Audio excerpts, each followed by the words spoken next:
ভূমিকেন্দ্রিক সহিংসতা ও নারীর ভূমি অধিকার এবং নিরাপত্তা বিষয়ক মত বিনিময় সভা।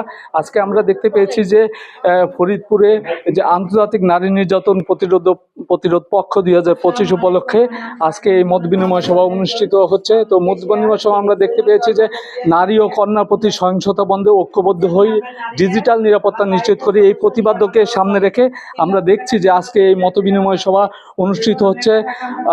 মত বিনিময় সভা আয়োজন করেছেন বেনিফিশিয়ারিজ ফ্রেন্ডশিপ ফোরাম বিএফএফ। তো আমি যদি একটু কথা বলতে চাই আজকের যিনি আয়োজককারী প্রতিষ্ঠান সেই বিএফএফ এর নির্বাহী পরিচালকের সাথে, আমি একটু আপনার সাথে জানতে চাই যে আপনারা আজকে কি কারণে এই অনুষ্ঠানটি আয়োজন করলেন।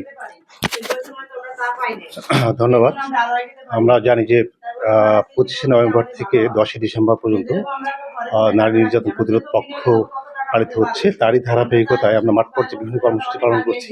এর অংশ হিসেবে আজকে আমাদের এই মত বিনিময় সভা। মূলত আমরা জানি যে আমাদের সরকারের পক্ষ থেকে নারীদের সুরক্ষা, অধিকার, নিরাপত্তা নিশ্চিত করার ক্ষেত্রে বিভিন্ন কর্মসূচি গ্রহণ করছে। তারপরেও আমাদের নারীদের অগ্রগতি, অর্থনৈতিক অগ্রগতি এবং তাদের স্বাবলম্বী কাঙ্ক্ষিত জায়গায় পৌঁছাতে পারছে না। আমরা মনে করছি যে নারীদেরকে দক্ষতা অর্জনের মাধ্যমে, কর্মসংস্থান সৃষ্টির মাধ্যমে, তাদের ভূমির অধিকার নিশ্চিত করার মাধ্যমে তাদেরকে স্বাবলম্বী গড়ে তোলা এবং তাদের অর্থনৈতিক এবং সামাজিক ক্ষমতায়ন সৃষ্টি করা, যাতে তাদের আত্মবিশ্বাস তৈরি হয় এবং তারা সমাজে, দেশের গঠনে, উন্নয়নে ভূমিকা রাখতে পারে। এই ধরনের কর্মসূচি আমরা বাস্তবায়ন করছি এবং সরকারের সহযোগিতা চাই। ধন্যবাদ আপনাকে। আমি আরেকটু কথা বলতে চাই আজকের অনুষ্ঠানের বিশেষ অতিথি যিনি রয়েছেন ফরিদপুরের নারী আন্দোলনের একজন অন্যতম নেত্রী আসমা আক্তার মুক্তার কাছে আমি আপনার কাছে জানতে চাইবো যে আপনারা কি ধরনের সহযোগিতা করছেন নারীদের।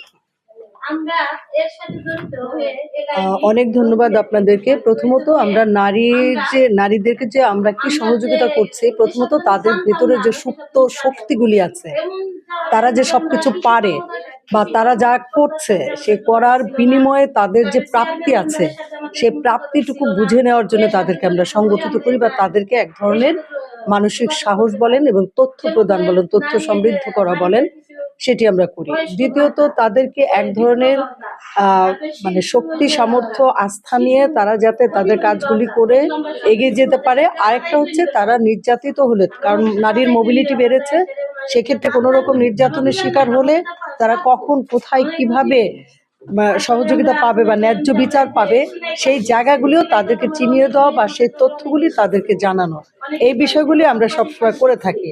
আপনারা জানেন ফরিদপুরে বিভিন্ন সংগঠন কাজ করে, বিএফএফ যেমন করছে, এফডিএ বা অন্যান্য সংগঠন যারা করছে, প্রত্যেকেই নারীদের ইস্যুটাকে বিশেষ বিবেচনায় নিয়ে দেশকে, কারণ আমরা জানি দেশকে সমৃদ্ধ করতে হলে যে অর্ধাংশ নারীরা রয়েছে তাদেরকেও আমাদের সমান তালে এগিয়ে আনতে হবে। সেইটা তো সারা বিশ্বে এই 16 দিন ব্যাপী আমাদের নারী নির্যাতন প্রতিরোধ পক্ষ উদযাপিত হচ্ছে।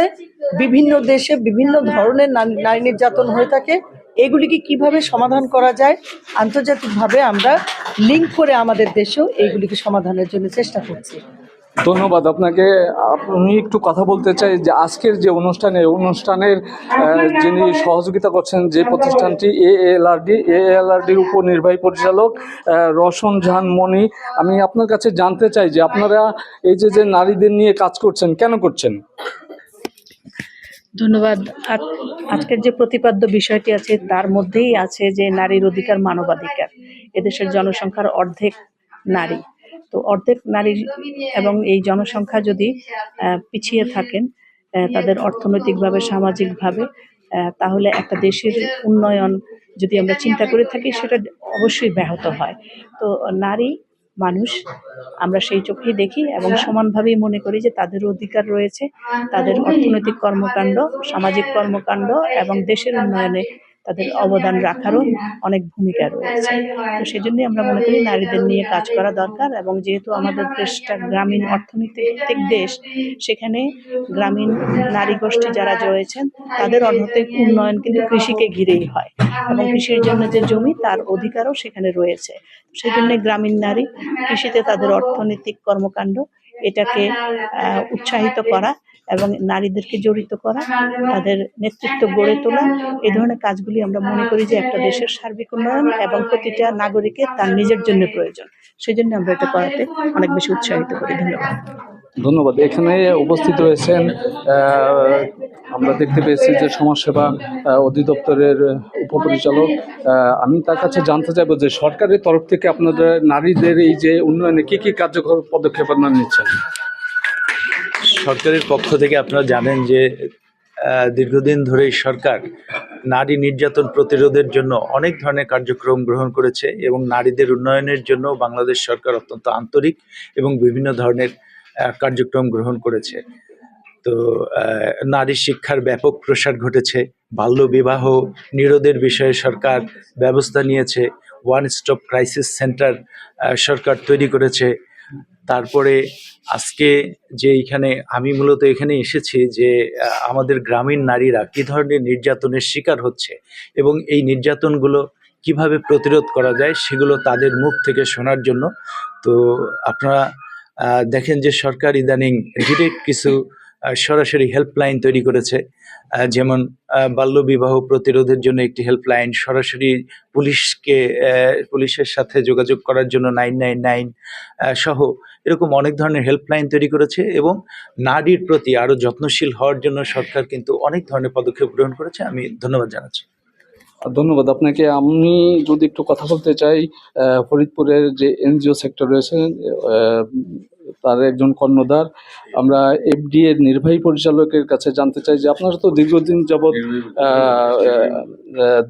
যাবৎ কাজ করছেন। তো আমি এখন কথা বলতে চাই এফডি এর প্রতিষ্ঠাতা আজহারুল ইসলামের সাথে। আমি আপনার কাছে জানতে চাইবো, আপনারা তো দীর্ঘদিন যাবৎ কাজ করছেন এই নারীদের নিয়ে, আপনাদের আসলে এই অগ্রগতিটা কি হয়েছে পর্যন্ত বলবেন কি?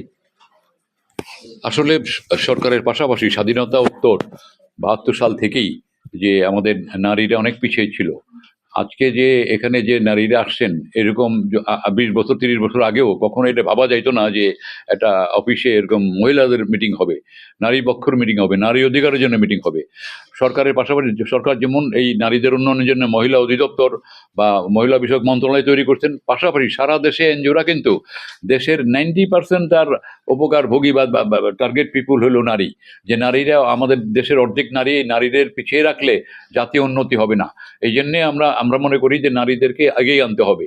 ৭২ সালে যদি আপনি স্টার্টিং নেন, শিক্ষার হার ছিল 22%, কিন্তু সেই জায়গায় নারীদের শিক্ষার হার ছিল মাত্র 16%। তো পিছিয়ে ছিল। কিন্তু আজকে যদি আপনি যান মাধ্যমিকে যান, প্রাইমারিতে যান, দেখবেন যে নারী শিক্ষার অগ্রগতি অনেক বেশি হয়েছে। শিক্ষার পাশাপাশি সরকারের বিভিন্ন প্রোগ্রামও নারীদের এগিয়ে নিচ্ছে। পাশাপাশি এনজিওগুলা নারীদের উন্নয়নের জন্য বহুমুখী কর্মসূচি নিচ্ছে।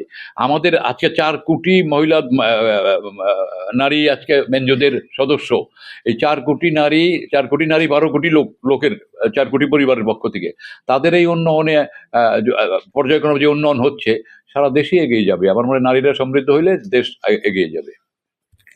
ধন্যবাদ আপনাদেরকে। আমি যদি একটু বলতে চাই যে আজকের যে মত বিনিময় সভায়, এই মত বিনিময় সভায় আমরা দেখেছি যে শুধু শহর কেন্দ্রিক নয়, গ্রামের কিন্তু প্রত্যন্ত অঞ্চলে যারা একেবারে হতদরিদ্র এবং সেই নারীরা কিন্তু আজকে যেভাবে স্বাবলম্বী তারা করছেন, এর পাশাপাশি তারা একটি জিনিস বলছেন যে এই নারীদের ভূমি অধিকার নিয়ে তারা কিন্তু কাজ করছেন। তো এই ভূমি অধিকার পাবার ক্ষেত্রে আজকের এই সেমিনার তাদের অনেকটাই কার্যকরভাবে ভূমিকা পালন করবে বলে তারা মনে করছেন। তো এই ছিল ফরিদপুরের মত বিনিময় সভা থেকে আমার কাছে সবশেষ খবর।